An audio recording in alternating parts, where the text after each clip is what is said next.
man in his 30s is dead following an early morning industrial accident downtown. The Ministry of Labor launching an investigation. Good afternoon. A hydro worker has died in hospital after sustaining serious injuries on the job. Toronto Hydro says it happened while maintenance work was being done inside a vault. CTV's Janice Golding is live this afternoon near Queens Quay with the details. Janice, what can you tell us? Hi, Michelle. I can tell you that power is still out to a number of customers after a very tragic workplace accident claimed the life of a man in his 30s overnight here along the city's waterfront. Now, Toronto Fire says that they were called to the scene at around 1:50 in the morning to respond to an industrial accident in the area of Queens Quay West and Ree Street. Toronto Fire says a hydro worker was in a vault and was believed to have been electrocuted. He was removed from the vault by firefighters with life-threatening injuries. He would later die in hospital. Another person also sustained non-life-threatening injuries.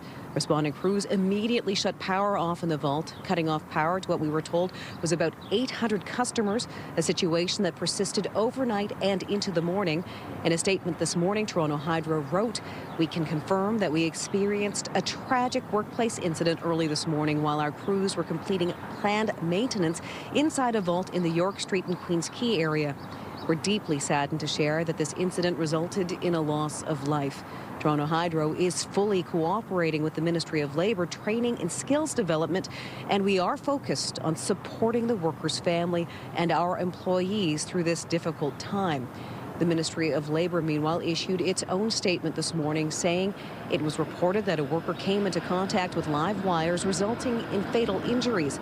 The ministry extends its sincere condolences to the family and colleagues of the worker.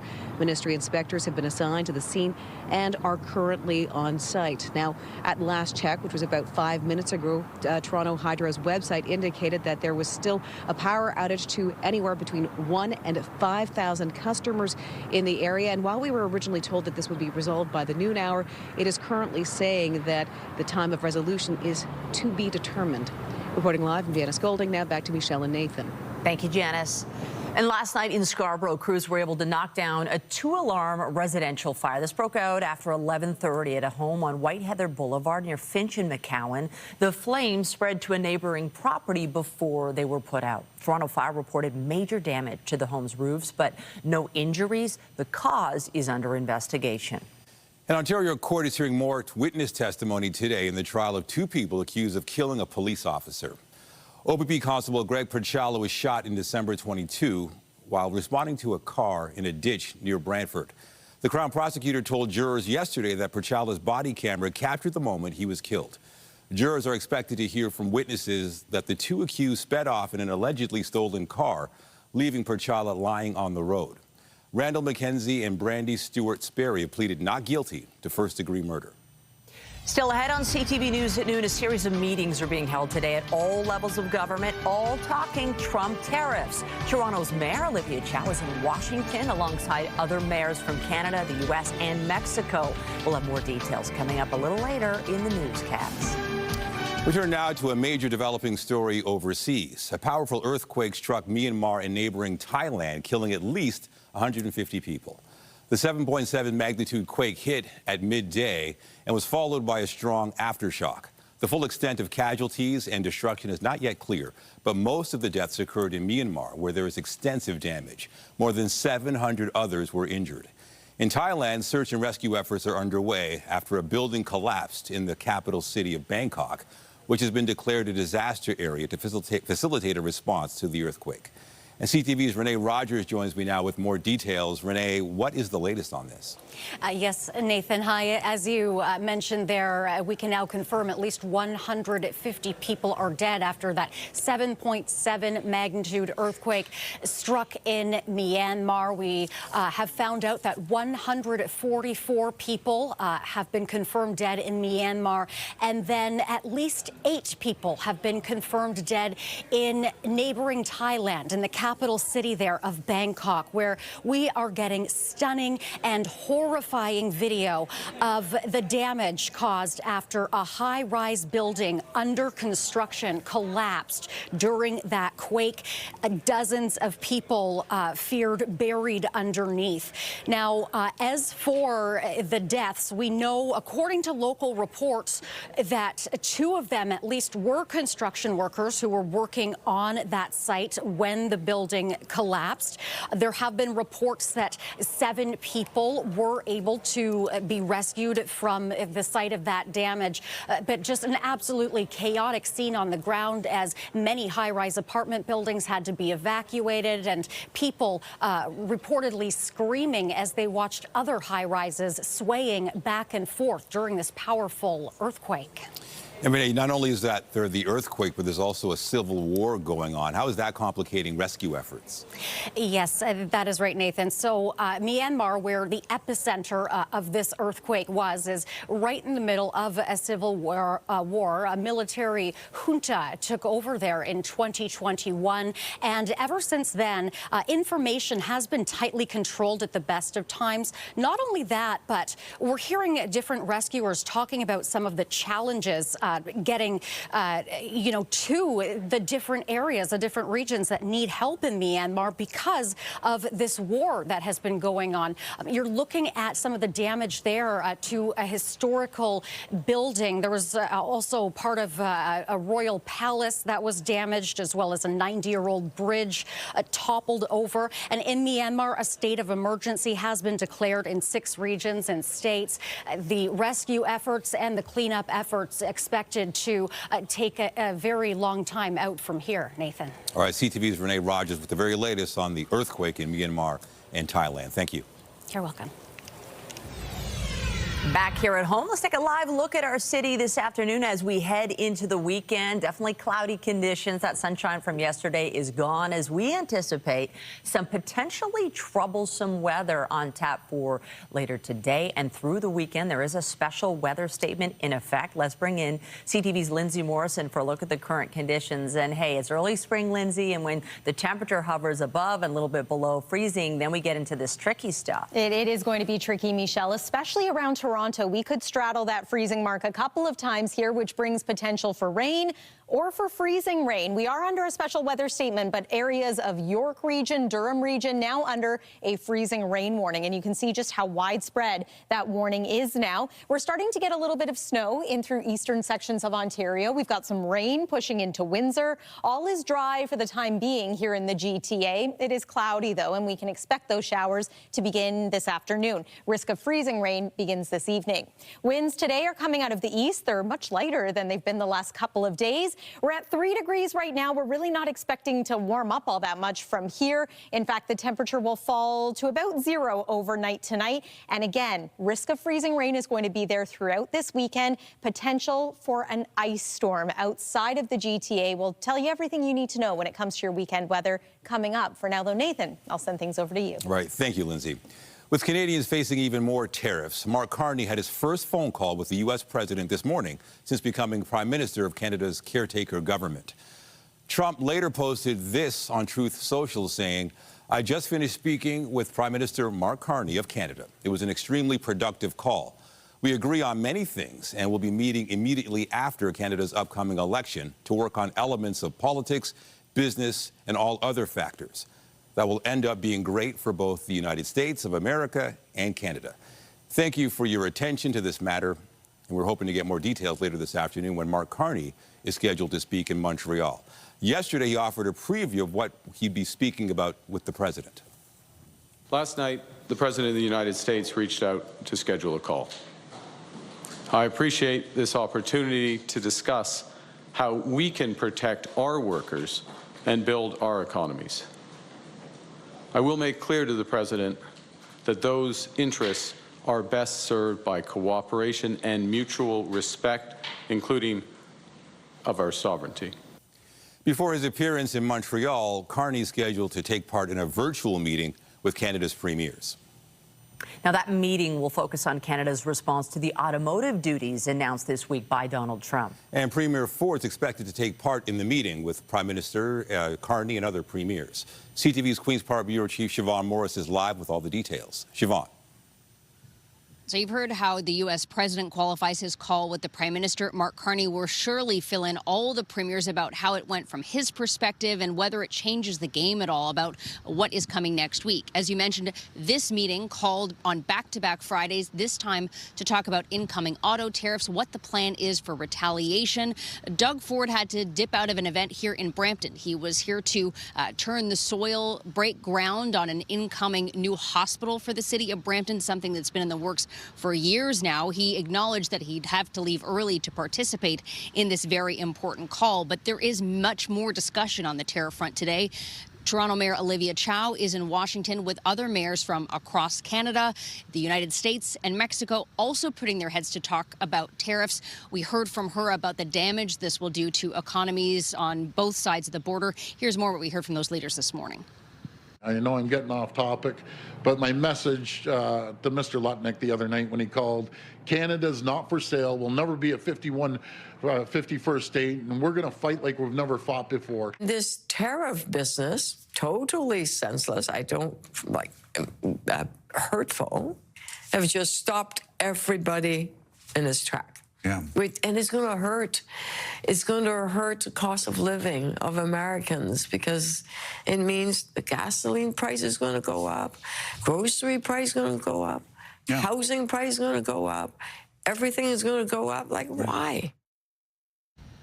Speaking both on MSNBC and on CNN this morning, Mayor Olivia Chow was highlighting some steps that the city and the province have taken, like that canceled Starlink deal and also the focus on buying local in Toronto. Reporting live from Brampton, I'm Siobhan Morris. Nathan and Michelle, back to you. Thank you, Siobhan. To the federal election campaign, and there are now 31 days until Canadians can cast their ballots. This morning, NDP leader Jagmeet Singh was in Toronto promising new rules for corporate landlords. We are going to ban that practice once and for all. And on top of that, we are going to end the handouts. The federal government gives money and low-interest loans to large corporate landlords that are actually exploiting their tenants. So we are going to end those handouts. If you're gouging your tenants, you're not getting any money from the federal government. We're going to end that. Conservative leader Pierre Poilievre is campaigning in British Columbia and is set to hold a news conference in Nanaimo later this afternoon. And Liberal leader Mark Carney has put his campaign on hold for that meeting with the premiers on the ongoing U.S. tariff threat. Let's bring in CTV's Jeremy Charon, who joins us now from Ottawa. Jeremy, we mentioned Trump and Carney spoke over the phone this morning. That phone call is over. What about the other leaders? What are they saying? Yeah, I mean, that call certainly will be looking to learn more from Mark Carney today on how that call went. The other leaders, I'm sure, will be asked today about that call, asked to react to that call, but we haven't seen any specific reactions yet. What we've seen leading up to this call and prior to this call happening is Mark Carney faced some criticism for not, being willing to talk to Donald Trump. Donald Trump being the #1 focus really in this election and something all leaders have been forced to address. We saw Mark Carney take some criticism. And so now we know that that call has happened. Donald Trump has posted on Truth Social about that call. And, it's important to note kind of a shift in tone from Donald Trump following this call. He referenced Mark Carney as Prime Minister, which is a change from previously, for some time now, only referencing to Justin Trudeau as governor, and called it a positive call, said that they'll be meeting again after the federal election. Of course, that will remain to be seen whether or not Mark Carney is still the Prime Minister after the federal election. But certainly interesting to note that there's been a significant change in tone from the U.S. president following this call. I think what we can expect to continue to see on the campaign trail, and of course, Mark Carney, as you've touched on, taking a break from the campaign today. He did the call with Donald Trump. We'll learn more from him on that later today. He's meeting with the premiers. We'll get a debrief on that as well, expecting to hear more. I think what we can expect to see from the other leaders is a continued effort to shift their messaging and their focus to meet the moment when it comes to whatever Donald Trump has said most recently. We saw that yesterday. The NDP shifted their whole campaign, went to Windsor, focused on the auto sector after the announcement of the tariffs. What we're seeing today is Pierre Poilievre making an announcement on fentanyl. I think that we can expect his messaging to focus on tackling fentanyl. He's promising to impose mandatory life sentences for fentanyl traffickers. That is part of what he is announcing today. But there's a connection there with Donald Trump and the tariffs as well, of course, because fentanyl has been one of the #1 issues Donald Trump has talked about at the border. I think we can expect, moving forward, all of these campaigns will be working hard in the war rooms to try and, not only shift their campaigns where they're going to adjust to whatever the latest hot topic is, if you will, when it comes to the trade war, but also being very careful with their messaging and very thoughtful with their messaging in order to tie any new policy announcements in some way to the trade war and impacts on these tariffs. So Donald Trump really, early on in this election, has kind of thrown a wrench in things, partially to be expected, but certainly we're seeing the extent of what kind of an impact he's having early on here. Definitely, because even though Mark Carney's taking a break from the campaign, him being front and center, tackling this major issue facing our country, you could argue it helps his campaign. Absolutely, Michelle. That may be the biggest challenge for the other leaders, is to be able to meet the moment as well as Mark Carney is as Liberal leader, while he's also acting as Prime Minister, as you've pointed out, right? There's no question that taking a step away from his campaign today to address the threat of tariffs, the incoming auto sector tariffs, this latest wave, if you will, one could argue helps his campaign in a way that other leaders simply don't have the opportunity. So there's no question that even by pausing his campaign, there is an impact being had on his campaign today through his work as Prime Minister. It is going to be so interesting to see what lies ahead in the next month for this pivotal time in our country. CTV Jeremy Charon following it all from Ottawa. We really appreciate it. Anytime. Toronto City Councillors have voted to give themselves a raise. Members of council haven't received a pay increase since 2006, when it was set at around $137,000 a year. But in the past, they have received cost of living increases. A staff report had recommended a $33,000 salary increase, noting the unique demands placed on councillors. The 24% hike was approved yesterday by a vote of 15 to 8. Mayor Olivia Chow's pay is not impacted, but she called the figure a bit steep. She added she thinks third parties should make decisions on salary increases. In the UK, King Charles smiled and waved to crowds this morning, a day after spending time in hospital dealing with side effects from his cancer treatment. The royal motorcade was spotted leaving Clarence House. The monarch is heading out of London for the weekend. The palace says the king's side effects prompted doctors to bring him in for observation and cancel some events as a precaution. Lindsay. So we could be in for a couple of different types of precipitation as we make our way through this weekend. What it looks like a sure thing is some rain. And of course, that's where the precip falls through some warmer air. But the big risk this weekend is going to be freezing rain. That's where there's a layer of colder air right at the surface. And that rain then freezes on contact and makes for a slippery mess. In the worst case scenario, that freezing actually builds up on things like power lines and tree branches, and they can come crashing down. Ice pellets a possibility too, especially in communities where the temperature is going to be a little bit colder. See here the purple on this map. These are the areas that I'm most concerned about tonight, tomorrow, and Sunday, especially around places like Barrie, Muskoka, Peterborough, and Kingston. We're going to talk about these areas, plus our weekend forecast here in Toronto. We'll also show you the difference compared to southwestern Ontario. That's coming up here on CTV News at noon. We'll be right back. We take you to Washington this hour, where a delegation of Canadian, U.S., and Mexico mayors have been meeting regarding U.S. tariffs. Toronto Mayor Olivia Chow there is among several Canadian mayors. Let's listen in live to what she has to say. So much in common. And that spirit of unity gives us that hope as we share our stories of resilience, as we share our best practices on how we could get through this trade war by connecting, continually connecting with each other. The word that came out that I heard was solidarity, of being together. And we remain hopeful that our voices will be heard, because we are a level of government closest to the people. And when people speak out, no one can ignore them. That's why we remain hopeful and will continue to connect with each other, continue with this friendship, and continue this journey, because we know we will pull through all of this trade war stronger together.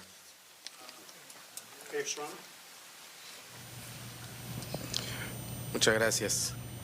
Primero, en primer término, agradecer. All right, as another mayor takes the mic, we'll just tell you that this is the Mayor's Trade Summit on U.S. tariffs.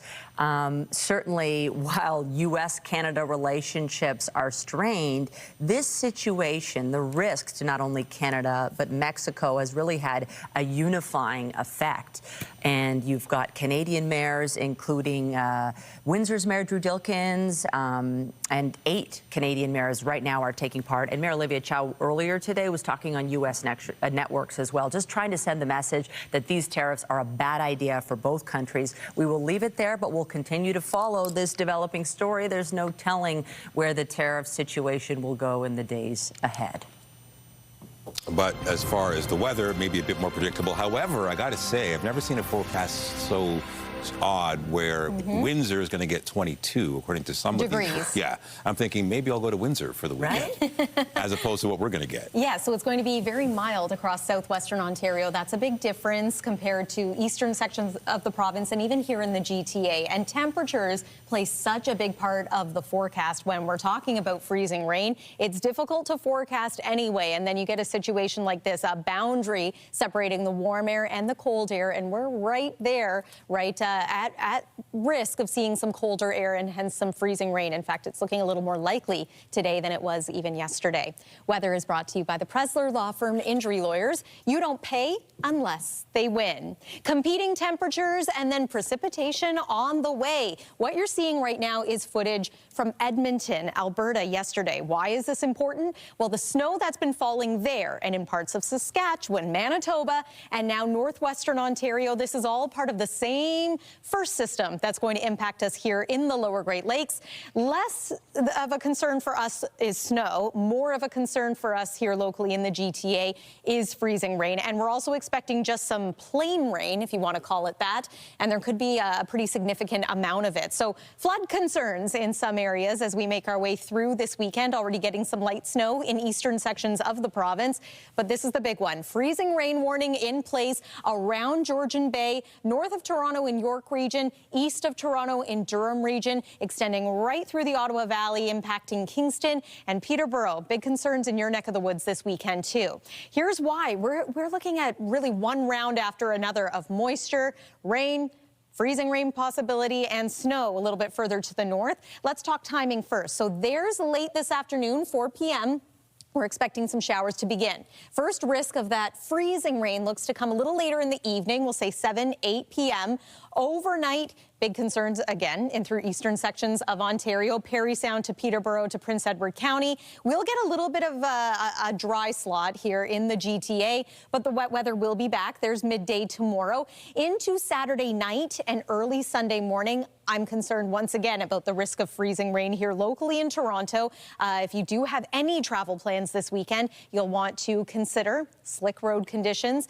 And there's Sunday morning as well. So again, areas now north and west of the GTA getting into some of that freezing rain as well. Some of this could end up falling as ice pellets, which would actually be better because you can shovel that away. Freezing rain has the potential to be a little more dangerous because you just don't see it. It can create black ice, or in the case of some of these areas, significant ice buildup on trees, power lines, resulting in an ice storm. Remember that ice storm that we had in the GTA back in 2013?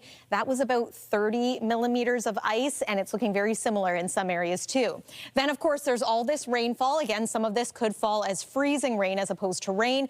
And then snow for areas Huntsville over toward Bancroft and the border with Quebec. Quebec. So this is a pretty active weekend. Significant weather expected. Today's high in Toronto, we've already reached it, 5 degrees early on. If you are going to be out traveling this evening, again, just be mindful of the fact that that's when we have our first risk of freezing rain, and then periods of freezing rain going to be possible for Saturday and for Sunday, too. 7-day forecast, very unsettled over the weekend. There's Monday, showers, and then Tuesday, we might get some sun just in time to welcome the month of April.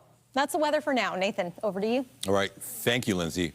We're turning now to the aftermath of a powerful and deadly earthquake that has caused widespread damage in Thailand and Myanmar. Local charity Global Medic is helping to provide disaster relief to the area, preparing emergency kits and other forms of aid. And for more on this, I'm joined by Global Medic's Executive Director, Rahul Singh. Rahul, thank you for joining us. Just how dire is the situation there? Well, look, it's pretty catastrophic. I mean, number one, it's a 7.7 earthquake, so that's significant. Number two, it was shallow. It's only 10 kilometers. But number three, the big compounding factor is the epicenter is just near Mandalay. Now, Mandalay is the second largest city in Myanmar. In the city alone, there's 1.5 million people. In the province, there's about 6.3 million people. So there's a lot of people in harm's way, and that's an issue. Now, the after effects or the ripple effects is felt as far away, 1,000 kilometers away in Bangkok or 1,300 kilometers away. You see a building under construction came down there. So it's a powerful earthquake. We've reached out to the government of Myanmar. We've worked in Myanmar in the past. And as you know, we've responded to many, many earthquakes in the past in the 90 countries that we've worked in and the 270 responses that we've done. So what we're doing is we're offering them technical assistance. So they want our drone teams to come in and give them aerial, surveillance of what's happening and better mapping and an understanding. We're offering that. We're also offering water purification equipment to come in and set up in neighborhoods and in feeding centers and in schools to make sure people have access to clean drinking water, because you can imagine what that earthquake has done to their water systems. And we're also putting on standby 900 family emergency kits. That's our initial offering to both countries, but we'll scale that up from there as they accept. And I just got off the phone with the embassy in Myanmar. They're aware of the offer, and they're just processing it now to see anything we can do to help, we will. Well, that's encouraging. Now, you say you've been there before, but you know there's a civil war. You've got militia there as well. How are you going to overcome those challenges? Well, I mean, those are not new challenges, right? There's a number of militias, different warlords in different parts of the country. So security is difficult at times. This area tends to be a lot more secure and a lot more easy for access. You're going to remember this is historic religious significance. Mandalay is like very beautiful, and it's like so historically significant to the country. And because it's humanitarian assistance, most people will just have to negotiate access and forge ways in, and then be able to provide people with the assistance in the form of kits, where they have longer term solutions to be able to get clean drinking water in case we can't keep coming back every day. And then of course it's clinics, schools, feeding centers. We'll install the equipment right there, right? And then train locals on how to use it. And then our teams, can exit. Remember, we're the emergency 911, we're that stopgap, but it's about giving equipment that will have lasting impact and most importantly get folks the water they need. But it is a very difficult context. It is fluid and it's not easy. Well, it's good to hear that you've been there before, and we wish you the best of luck. Rahul Singh, the Executive Director of Global Medic, thank you. No, thank you. Here at home, there are a few transit disruptions to keep in mind this weekend. Trains will not be running on Line 2 between Victoria Park and Kennedy to allow crews to carry out track work. The closure starts at 11 p.m. tonight, and shuttle buses will run through the start of service Monday. Starting on Sunday, the TTC is also scheduled to increase service frequency on Line 4 Shepherd and several bus and streetcar lines. The transit agency will also expand a pilot aimed at reducing bunching on service routes. And a heads up, if you are a GO train customer, Metrolink says the Lakeshore West line will run normally during the day tomorrow, but some evening trains will only travel as far as Aldershot GO. On Sunday, trains won't operate to or past West Harbour GO. Metrolink crews will be carrying out signal testing on the line through Hamilton. The agency says other road users should expect increased train activity in the area. Quick break. More when we return.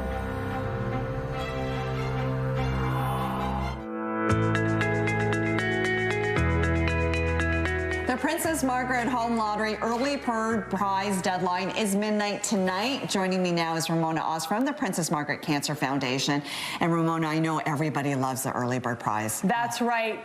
Here in Muskoka, Lakefront Cottage, Bruce Lake, which I know you've been to before, total prize package valued at $2.8 million, includes $50,000 cash. And the best part is you can be living in this cottage by May 2-4 weekend. We call it a cottage, but really this has year-round living. It's fully furnished, professionally decorated, and absolutely is a four-season cottage. And I don't think people realize when you get your tickets now, before midnight, that ticket is good for 17,000 other incredible prizes. That's right, including our biggest grand prize ever, valued at $9 million, which includes a stunning Oakville show home and $500,000 cash. Or if that weren't your cup of tea, how about our stunning show home in Georgian Bay? That prize package is worth $2.6 million, includes the show home and $50,000 cash. And you talk about 17,000 prizes, but actually think about 17,000 winners, and we give away every single prize. And don't forget to add on the 50-50. It's my favorite prize. That's right. So our current jackpot is over $5.2 million. That means the winner takes home more than $2.6 million. And that's just one of our add-ons. We, of course, have our cash calendar. We have our wander list where you can win more cash, absolute bucket list destinations, so many chances to win. Every ticket lights the way for a brighter future. So get your ticket now for some of these life-changing prizes like that 50-50 jackpot. And you will be helping fund life-saving research, which is so important. That's right. So at the Princess Margaret, the home lottery really fuels life-saving cancer research, as you just said. Get your ticket today. We're nearly 75% sold. You don't want to miss out. Help support cancer research. PrincessMargaretLotto.com. Get your tickets now. It's often assumed arthritis only affects the old, but the pain and discomfort of the disease can also impact children. A family in Sudbury is opening up about their daughter's struggles in hopes of raising awareness and helping others. CTV's Lindsay Alick has the story. From stiffness in her neck to not being able to move her knees to experiencing pain and fatigue, baby Olivia first started showing signs and symptoms of juvenile idiopathic arthritis at just 10 months old. Going from, being a happy kid, standing, almost walking, to then kind of regressing all the way back and just wanting to be held all the time. And so that we ended up getting our final diagnosis, I think was 15 or 16 months of age. With no specific test to diagnose, the family spent a lot of time in walk-in clinics and with their family doctor searching for answers. Fortunately, they connected with a pediatric rheumatologist who travels north every 4 months to provide an outreach clinic through McMaster's Children's Hospital. I myself was diagnosed with juvenile arthritis when I was 18 months old and had a very similar story. One of the reasons I'm really passionate about care in the north, in particular places like Sudbury, is I actually grew up in a Northern Ontario community in Thunder Bay, so slightly different, but I recognize how challenging it can be for families.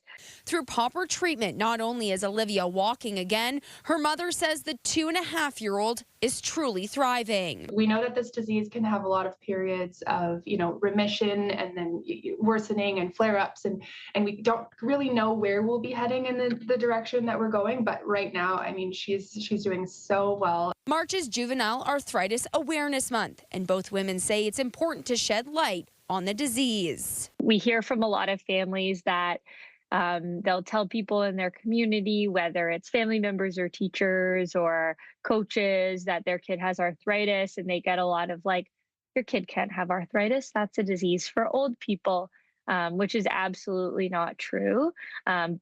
1 to 3 in 1,000 kids in Canada live with juvenile arthritis.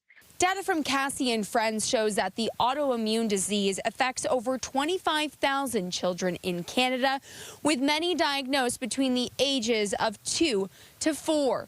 Only 20% of Canadians have heard of juvenile arthritis, compared to 87% for childhood cancer. Lindsay Alick, CTV News, Sudbury. Public health officials are advising residents to get up to date on their vaccinations as case counts grow in the measles outbreak centered in southwestern Ontario. After an infected person arrived from New Brunswick in October, Public Health Ontario says it's reported 572 measles infections, the vast majority linked to that initial case. More than 100 infections have been added to the tally since last week's update. To date, 42 patients have ended up in hospital. 41 of them were not immunized, most of them children. When it comes to seasonal respiratory viruses, the latest update from public health officials shows more than 600 Ontarians remained in hospital because of flu, COVID, or RSV infections. Influenza cases made up more than half of that count, as lab testing shows it is still spreading at a moderate rate in this province. The figures were from the week of March 16th to the 22nd. And picture this, a painless patch that continuously sends your health status to your phone. A team of researchers at the University of Waterloo are closer to doing just that, which would be a healthcare breakthrough for diabetes patients. CTV's Spencer Turcott tells us it will replace needle pricks and allow for vital monitoring at all times. This is our device called wearable optimizer. Sometimes big breakthroughs come in small packages. It's actually very simple. We just lift the skin up briefly and applying the side of the needle down. It sounds simple, but the research behind it is quite complex. The team at the University of Waterloo is closer to making life more comfortable for diabetes patients. They monitor their blood glucose level is usually using the finger prick glucometer. A process that can be invasive. Continuous glucose monitors in the form of wearable patches that penetrate the skin have been developed before. But what's on the market now needs some work, according to this team of bright minds. So they're using metallic and solid needles, which are long, like usually 4 millimeters, and they would go into the skin. So these are painful because they can touch the nerves. Instead, they've developed new hydrogen microneedle patches. They're less than 1 millimeter, so when they penetrate the skin, they don't touch any nerves, allowing patients to apply the patches themselves. The interstitial fluid is another body fluid that we have beneath the skin. It has a good resemblance to blood, especially for biomarkers like ketones and glucose and lactate as well. The added comfort allows the patches to be worn constantly, which helps reduce the risk of serious conditions. So if the ketone levels go up, there is a condition, it's called diabetic ketoacidosis. And again, there is no continuous ketone sensor yet available. The idea is to have the data transferred through the patch and chip to users' smartphones, or have it uploaded to the cloud for physicians. We're looking for a lifetime of probably 10 to 14 days for them. The disposable part is the part that would cost around $1. So the reusable parts would be probably around $100 each, but that's a one-time cost, basically. Whereas researchers say current continuous monitoring patches cost upwards of $100 each, so far more expensive.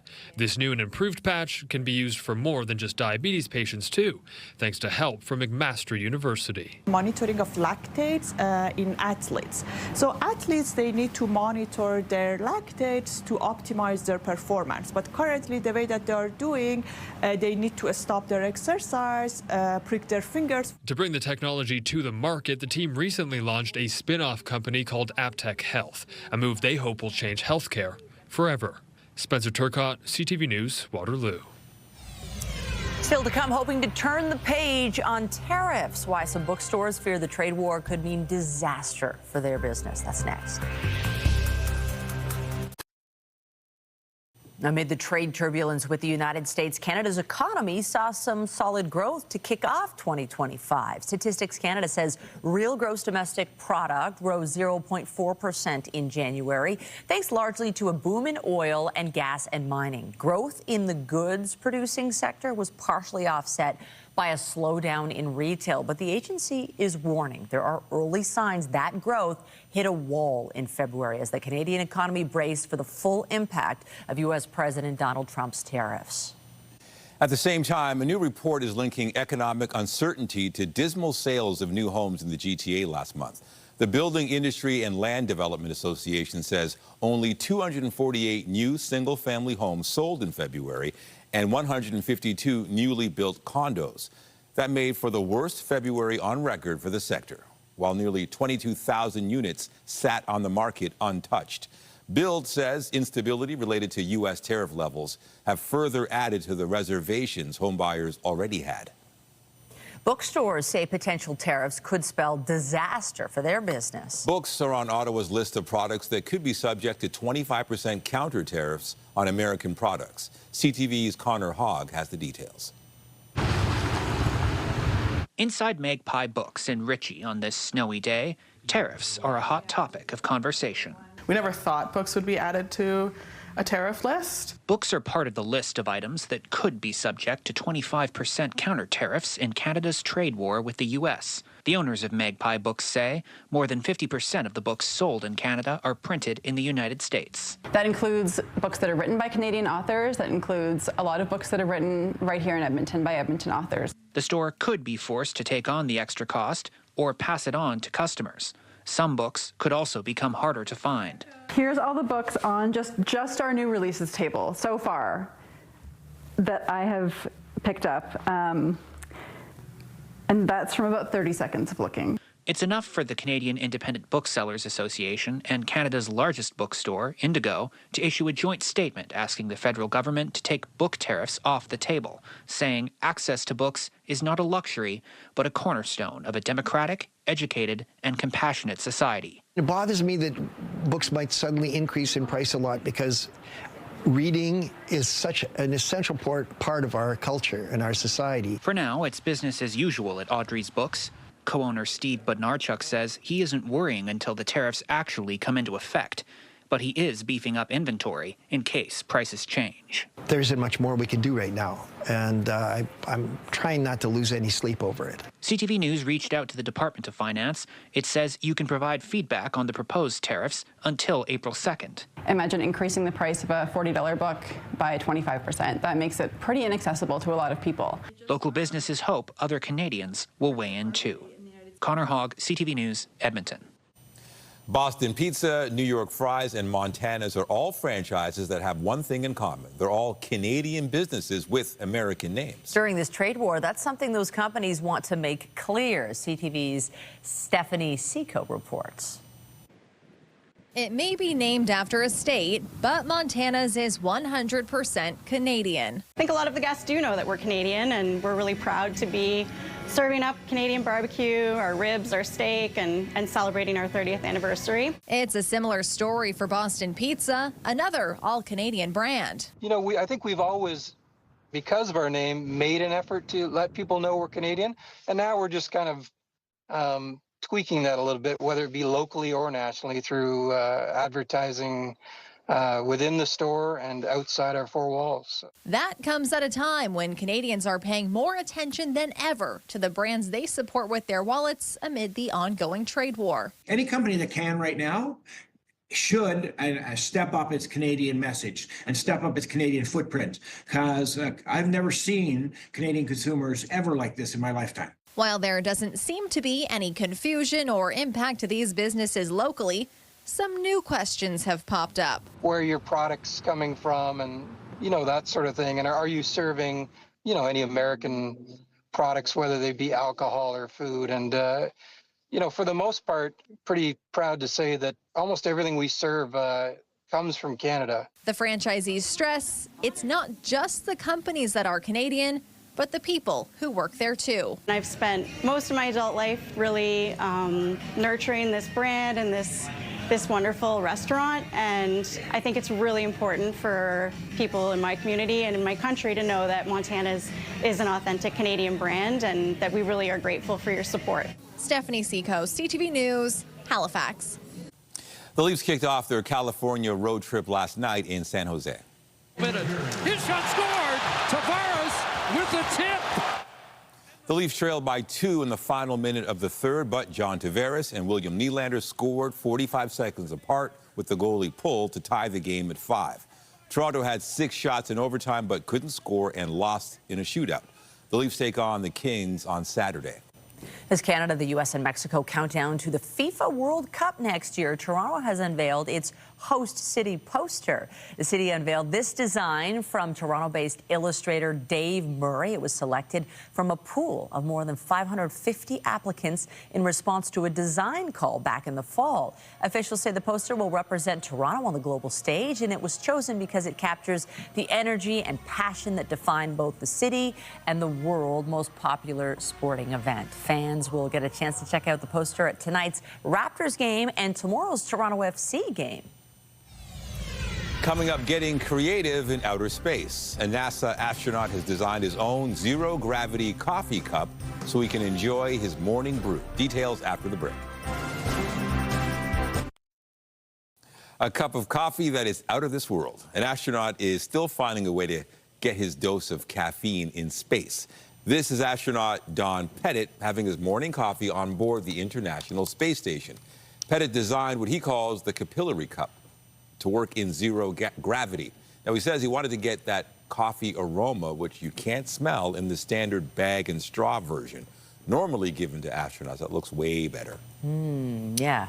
Gravity, lack of gravity, an issue up there for us down on Earth. This weekend, it's going to be the weather, and it'll be interesting to see how this plays out and how it impacts us. Yes, so we are going to get some rain. We might get freezing rain. That risk is going to be there all weekend long. You can see parts of the GTA, especially north and east, under a freezing rain warning. Now, tonight, we're going to drop near zero. That already makes things interesting. Look at tomorrow's forecast daytime highs. 3 degrees here in Toronto, 17, though, in London, and as Nation mentioned earlier in the show, maybe into the 20s in Windsor. There is your weekend and your 7-day forecast. Stay safe out there on the roads, everyone. Nathan and Michelle. Thank you, Lindsay. That is CTV News at noon. Remember, you can get Toronto's breaking news all day long on CP24 and at ctvnewstoronto.ca. For Lindsay Morrison and all of us here at CTV News, have a pleasant afternoon. I'm Michelle Dubé. And I'm Nathan Downer. Be sure to join us later for CTV News at 5 and 6. Have a great day.